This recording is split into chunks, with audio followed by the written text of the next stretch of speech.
A 16th century queen would wear jewels worth a fortune, pearls by the hundreds, and gold chains stacked around her neck to show her wealth and power.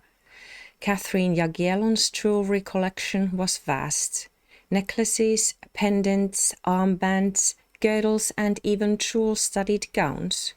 But how much jewelry did she actually own, and what do the historical records say about it? I am Manninen, a doctoral researcher in archaeology.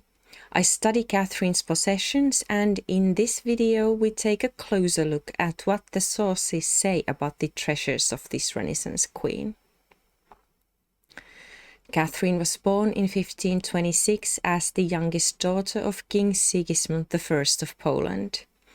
In 1562 she married the Swedish Prince John, Duke of Finland, and moved with him to Turku Castle.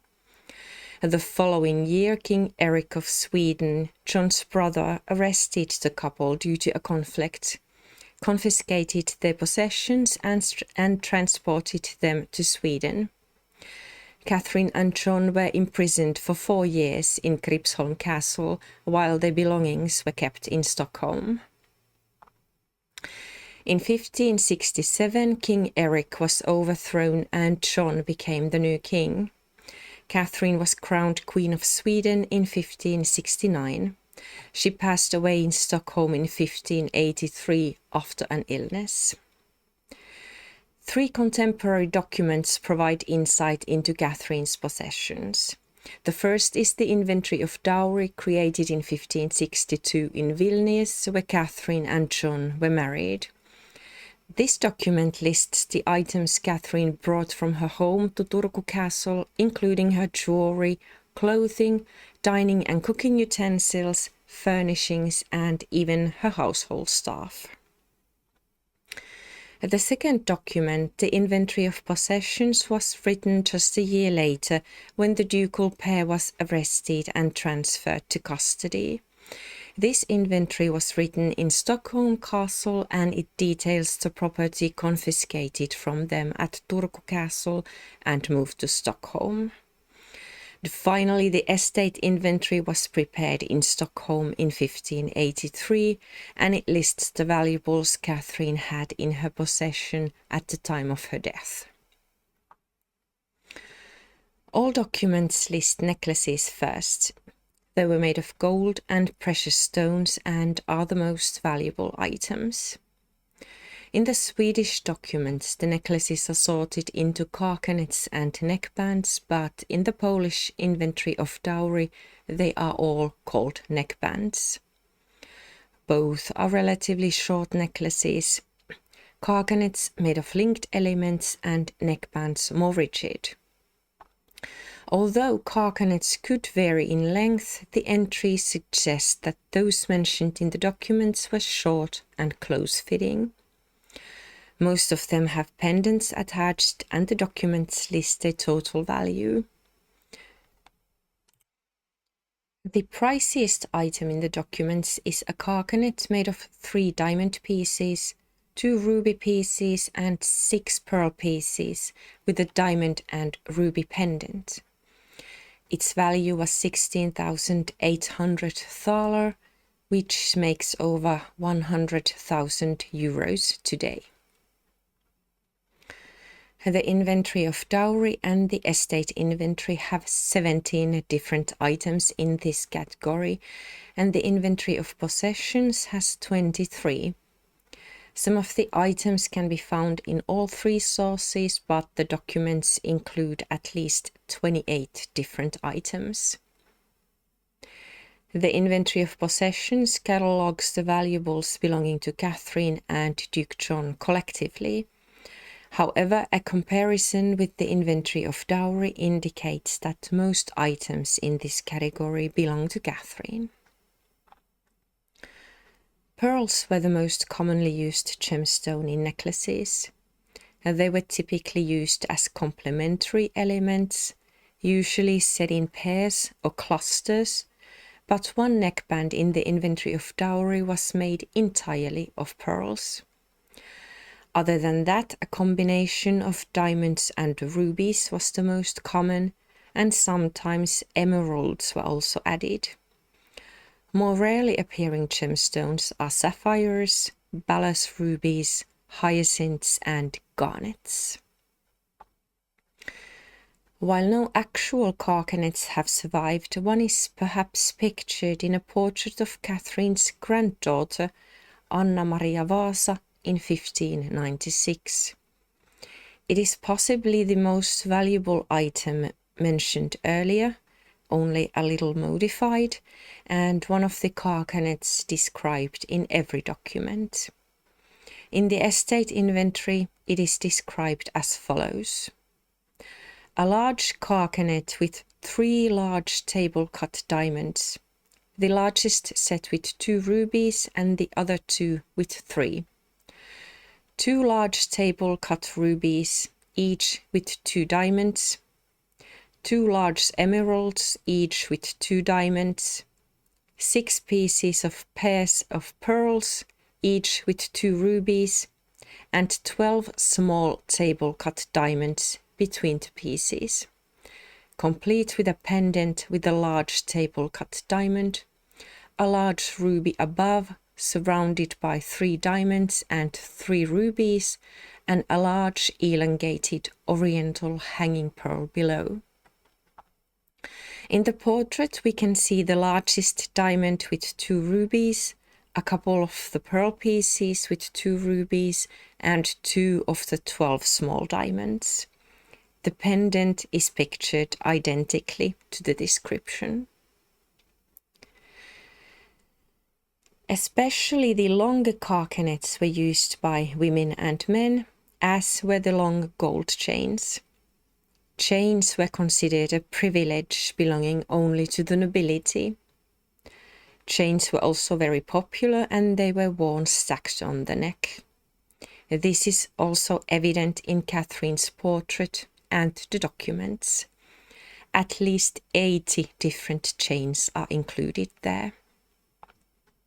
The inventory of dowry has 31 chains and the estate inventory has 54.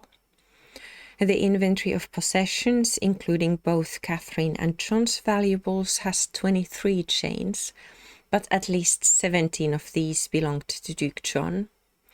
Thus, only 6 chains in the inventory of possessions could be Catherine's. There are no chains that could be found in all 3 documents and no chains in both inventories from the 1560s. However, 16 same chains appear in both the inventory of dowry and the estate inventory. This indicates that Catherine's chains were taken elsewhere when her possessions were confiscated and that she recovered them after imprisonment. Chains could be set with jewels and enamelled pieces amongst the links, or be very simple. Links could be differently shaped and joined together in different ways. Chains could also have embellished pieces resembling ones used in carcanets, but while carcanets in our documents were adorned with various gemstones, only diamonds, rubies, garnets and pearls were used to decorate the golden chains. Pearls appear to be especially favoured in chains belonging to Catherine, while they are used in only a few chains that can be attributed to Duke John. They appeared as the sole gemstone in 9 gold chains, and 2 or 3 strings were made entirely of pearls. In 3 cases, pearls were paired with garnets, twice with diamonds, and once with rubies. Overall, pearls were featured in a total of 15 gold chains. One of them is possibly pictured in Catherine's portrait, where one chain reminds of a piece described in the inventory of dowry as a chain with oriental pearls on the outer edges and golden apples in the middle. However, it was more common to embellish the chains with enamelling. It was used on chains with gemstones, but also as the sole embellishment. Unfortunately, the entries give very few details on how the chains were enamelled, but at least black, white, red, green and blue colours were used. Some chains had only one colour combined with unenamelled gold elements, while others had as many as 3 colours used. At least 27 of Catherine's chains without gemstones had enamelling.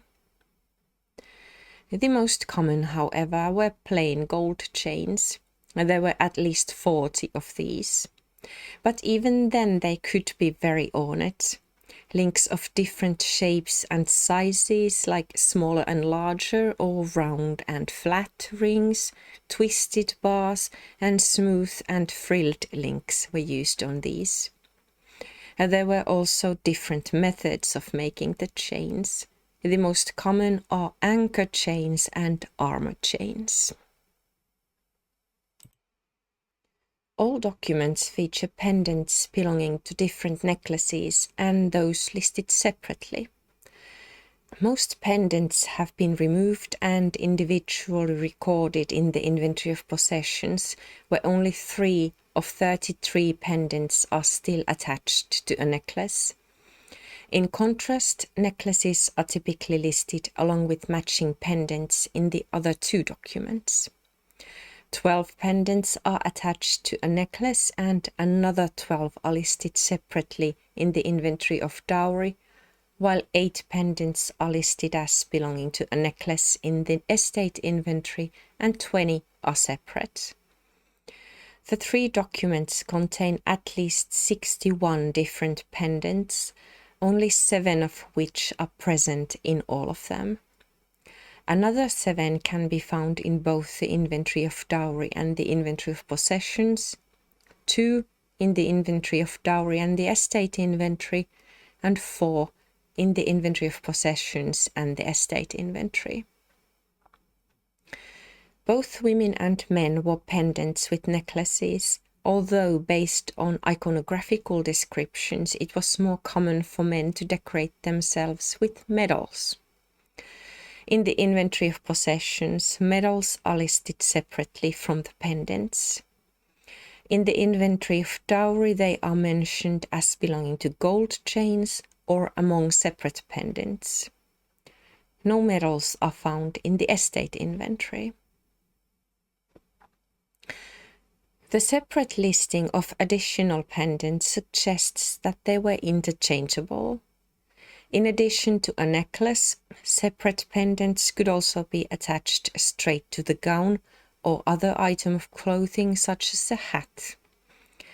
Necklaces are also depicted without pendants, so they were not a mandatory part. Most pendants in the documents were composed of different jewels and pearls and did not portray anything. In addition to pearls, diamonds and rubies were the most common precious stones, like in necklaces. Emeralds, sapphires and balas rubies were also used, and even amethysts, agates, turquoises, garnets and hyacinths are present. The cross is the most common depicting pendant. At least 16 different crosses can be found in the documents. They were usually made with diamonds, but there are a couple made of emeralds and others with diamonds, emeralds or rubies combined. The estate inventory has one with the image of Christ, cut in agate. Other depictive forms include, for example, a crown, a knot, a couple of St. George's, a ship, a rabbit and the letter C. The pendant depicting the letter C is the only item in the documents that has with certainty survived to the present day. Catherine's father, King Sigismund, ordered it in 1546 from goldsmith Nicholas Nonarth from Nuremberg, and it is the one depicted in her portrait. It is mentioned in both documents from the 1560s and was later buried with Catherine. Today it is on display in the Uppsala Cathedral Museum. Necklaces could form a matching set with armbands. Both could be made of linked elements or they could be solid rings. Armbands were worn symmetrically in pairs on both hands, and like other jewelry, they were used by both women and men. A Polish custom was also to wear several pairs over sheer linen sleeves. More than one pair of the same item in Catherine's possessions could refer to this custom. The number of armbands in Catherine's possessions is significantly smaller than the number of jewelry worn on the neck, at least in the documents from the 1560s. In the inventory of dowry, there are only 5 pairs of armbands, and none of them appear in all 3 documents.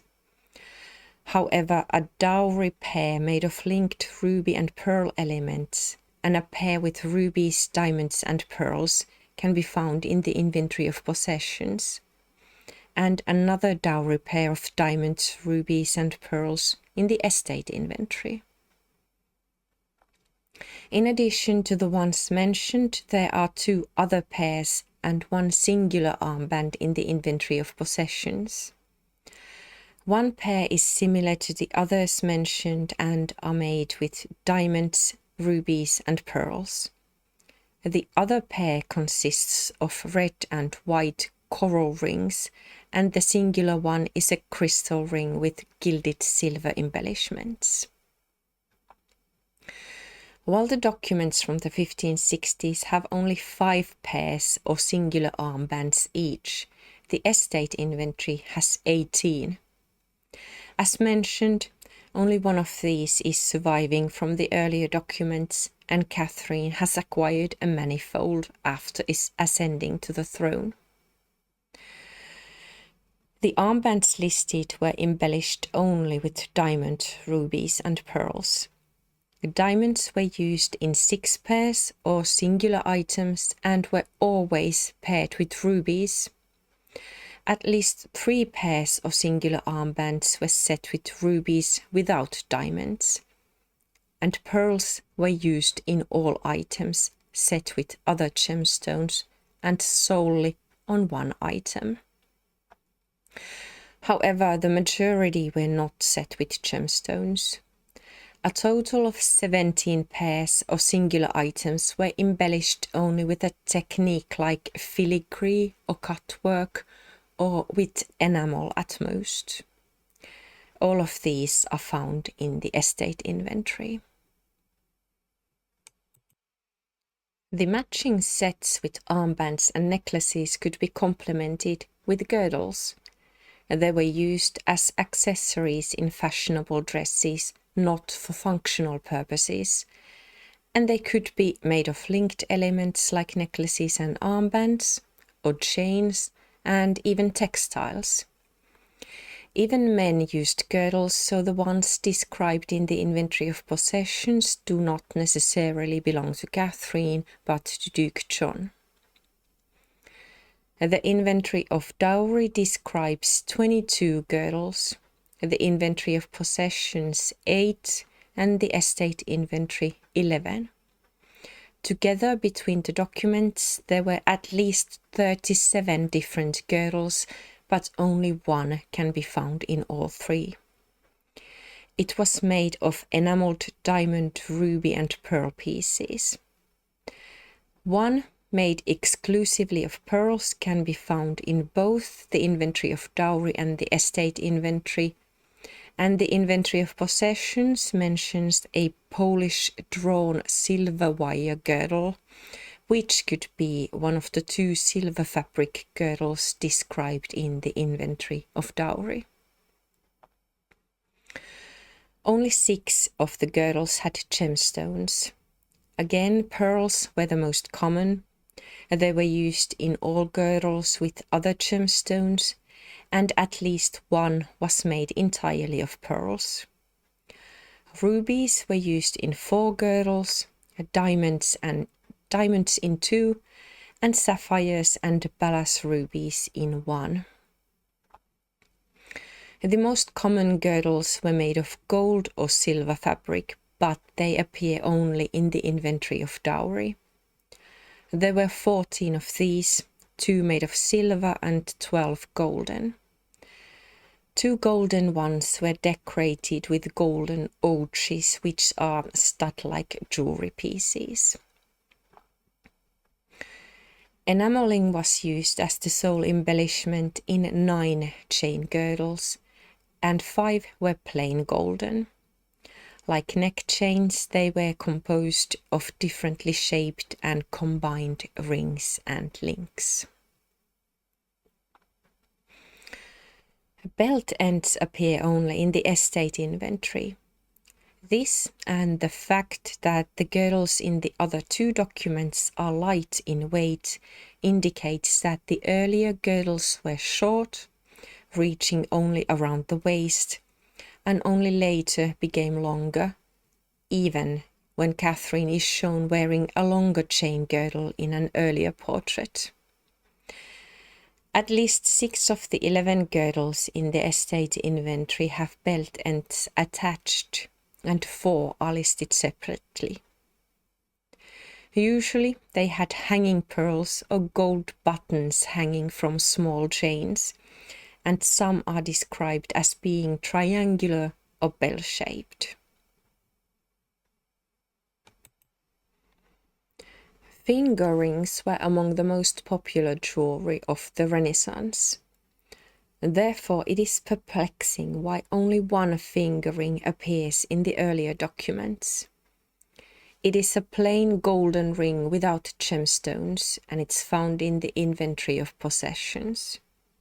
It is not even listed among the valuables, but is found in a box among some of Catherine's partlets, coifs, and veils. The inventory of dowry does not include any rings. However, in the estate inventory there are no less than 91 finger rings. 5 of these were massive double rings with diamonds and rubies. There is also a small fidelity ring with a garnet and 2 diamonds, and a large ring shaped like a snake, with 2 turquoises as eyes and a ruby as the tongue. Some rings had carved stones like the one with the face of Christ carved in emerald, or the one with an eagle carved in sapphire. Unlike other jewelry, rings were not embellished with pearls. 51 were set with diamonds, and in 36 rings diamonds were the sole gemstone. In 10 rings, diamonds were combined with rubies. Rubies were used in total in 24 rings. Emeralds, turquoises, and sapphires were also used, and singular examples of garnets, hyacinths, amber, toadstone, agate, and balas ruby can also be found. While religious imagery was common in rings, they could also have magical properties. For example, Catherine may have worn her toadstone ring as an antidote to poison, or the amber ring to ward off evil. Otherwise, rings were worn to show off wealth. The large amount in Catherine's possession suggests that she wore them multiple. Her effigy in Uppsala Cathedral also indicates this. Another way to show off rings was to attach them to other jewelry, like necklaces and chains, or clothing. The simplest rings had no decoration at all. There are 6 of these. The more modest jeweled rings had a single uncut gemstone set as the center stone, but the most elaborate ones were enameled with different colors and set with various stones both in the middle and along the shank, like the white and black enameled wide ring with a large triangular table-cut ruby surrounded by 3 triangular table-cut diamonds and 3 small table-cut rubies in the center, and 2 pointed and 4 table-cut diamonds on the shank. Model books featuring jewelry designs circulated in Europe, and especially rings were similar almost everywhere. And therefore it is no wonder that an extant ring from the 16th century fits precisely the description of one of Catherine's rings. It was an enameled ring with a long pointed diamond surrounded by 4 triangular diamonds in the center and 6 table-cut diamonds on the shank. In the inventory of dowry and partly in the other 2 documents, values are given to pearls and gold ogrges set on gowns and some accessories, such as headwear and hair ornaments. For example, 20 of Catherine's numerous berets were decorated with smaller and larger gold ogrges, 7 with gemstones and 13 without. And the most elaborate one had 10 emeralds, 14 rubies, 8 diamonds and 104 pearls. 2 berets had diamonds, rubies and pearls, and 4 were set with only pearls. In the inventory of dowry there is also 1 wide-brimmed summer hat, which has a hatband with emeralds, rubies and pearls. And in the inventory of possessions there is another hat with a hatband of sapphires, rubies and pearls. The ogrges and eglets without gemstones could be enameled. At least white, blue, black, red and brown colors are mentioned, or they could be left plain. The gold ogrges were also of different shapes. The documents include at least triangular, round, tablet-shaped, rose-shaped, poppy-shaped, elongated, spherical and white ones. The same shapes and colors appear in the descriptions of Catherine's gowns, which suggest that some gowns and berets could probably been meant to be used together. Usually, only the sleeves of the gowns were set with ogrges, but in one instance they were added to the bodies as well. Pearls, on the other hand, were put everywhere, on the sleeves, bodices and skirt hems. The number of ogrges in a gown could vary from 49 to 280. The ogrges in Catherine's gowns were not set with gemstones, but were enameled or left on plain gold surfaces. Gold and silver ogrges and pearls were also set on coifs, partlets, shirts and wrist ruffs. Catherine also had pearl wreaths and hairpins for coiffeurs. Finally, a special item appears only in the inventory of dowry. A jewel-encrusted sable skin with a golden head and feet is listed there. Every foot was set with a ruby, and on the head there were 17 rubies and 26 diamonds. The animal also had eyes made of balas rubies. From its mouth came a golden chain. Sable skins like this were called zibellini. They were luxury fashion accessories and they were worn on the hand or over the shoulder. Even the skins themselves were highly valued, and could be shown off without metal and gemstone fittings. Zibellini are associated with fertility, and perhaps that is why they usually appear in dowry inventories. The sources have revealed that Catherine Jagiellon's jewelry collection was massive. The pieces were not just for decoration. They were also symbols of status, wealth, and power, as well as a means of survival, as they could be turned into cash if needed. Some were gifts, some were confiscated and lost forever, others she got back, and some were added later when she became queen. The inventories do not just list objects, they give us a glimpse into Catherine's life.